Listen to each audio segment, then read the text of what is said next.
I'm here with Mark Howorth, CEO of SDI Media. Mark, SDI Media is the largest media localizer globally, yes. With $222 million in revenue for 2017. So how do you see the current competitive landscape within media localization? And more specifically, what's your opinion or attitude around some of the traditionalist, generalist LSPs maybe entering into the media localization space? There's been a lot of growth in media localization, and obviously that means there's going to be new entrants coming into the market. The market still has a number, 3 or 4 or 5 large players like SDI Media, but surprisingly there are an increasing number of people who are coming in who are attracted to this growth. What's interesting though is that they're largely jumping into the subtitling part of the market as opposed to the dubbing part of the market.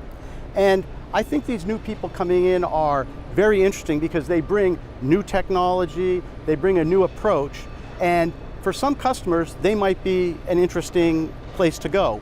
But for the large volume, that's still moving largely to the large guys like SDI Media. The LSPs you mentioned are kind of interesting because the LSPs are coming from a world where they know translation very well, but they don't necessarily understand media and the workflows around media and how you move audio and visual files around. And I think that's a pretty tough learning curve. Now, I believe that many of them will hope that they can use machine translation, neural machine translation in particular, to gain entry, but I think there's still going to be a lot of learning that has to go on before they can move massive media files around the globe in a way that's different from what they may have done before. And how do you think that increased demand for subtitling and dubbing, which we've been seeing sort of over the past few years, how is that putting any pricing pressure on companies generally? Sure. Well, there certainly is a larger demand, and that has a couple of different implications. One of them is that it's taking up a lot of the supply of translators and voice actors. And in fact, we're seeing a shortage of qualified translators and voice actors around the globe. And as any market, when that happens, the price of the translators is going up. And of course, that squeezes the media localization companies like SDI because of course our customers are trying to keep their costs as low as possible.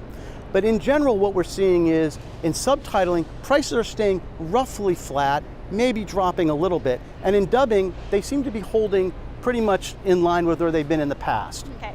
What does tech giants, Amazon, Facebook, Apple, etc., creating their own content, which we're now seeing them do, Sure. What does this mean for the media entertainment and the localization industry? Yeah, we think it's great, of course, because more content means more media localization. And what I think is interesting about these big tech giants, like the ones you mentioned, and including people like Netflix and others, is that they recognize that it's now a global content market.